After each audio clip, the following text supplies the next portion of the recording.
Hi there, my name is Gunnar Ahlström. I'm the owner and manager of Pike Strike Sweden. And today we're going to do really a nice day of kayak fishing in windy conditions, but I think we'll catch a lot of fish. The thing is now that the Karlskrona archipelago is really shallow, so we'll be fishing on about 1 meter of depth, maybe less. And now when it's almost winter, it is winter, the water temperature is so low, so the fish is not so active. So the best thing that works really fine is the fly. So today we're going to fish on the fly, both on spinning flies or ordinary flies. And as you can see, this one is black, and that's one of the best colors when it comes to cloudy skies, because the black fly, you can see, the pike can see it really well towards the sky. It makes lots of contrast. So this one will make the day for me, hopefully. So we'll see if we catch something. So see you later and cheerio.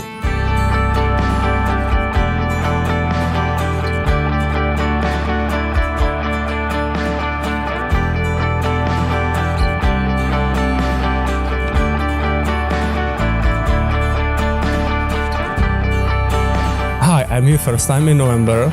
I hope I will have good time catching bigger spikes. I'm ready. Let's go.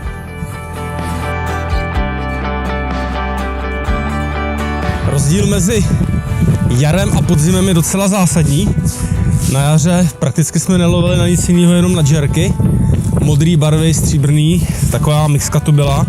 Ale teďkom tady jsou žerky absolutně prostě bezvýznamný, prostě absolutně bez záběru. Včera jsme zkoušeli na ně chytat, předevčírem taky a špatný. Takže nám tady Gunnar doporučil takovýhle mouchy, na který on tady chytá. A zdá se, že to je opravdu pecka, protože včera nachytal asi 30, možná víc štik. A byl co náhod, nebo co třetí náhod to ryba.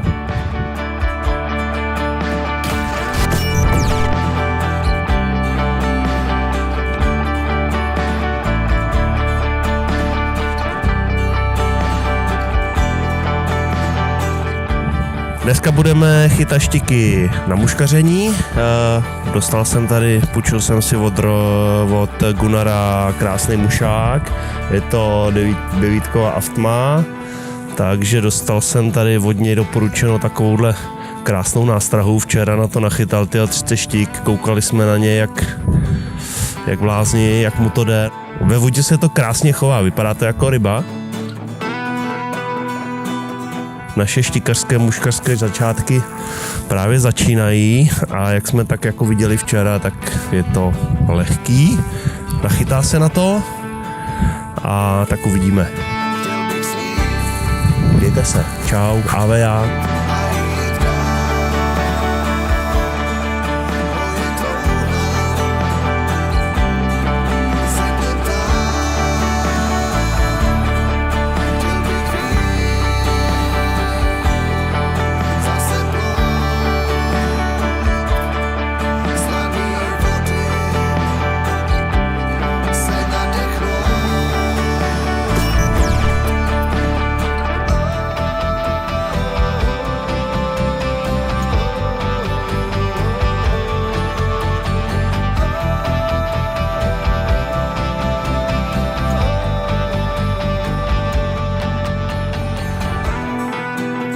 Dnes máme první adventní neděli a pomalu, jestli se blížíme ke konci našeho pobytu zde ve Švédsku u města Karlskrona.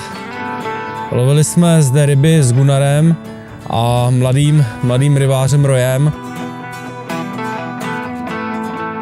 Každopádně můžu za mě říct, že se mi to moc líbilo a vždycky se rád do Švédska vrátím, je to skvělý. Čau a někdy příště, ahoj.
It was great fishing in Sweden. Thank you very much, Gunnar and Roy.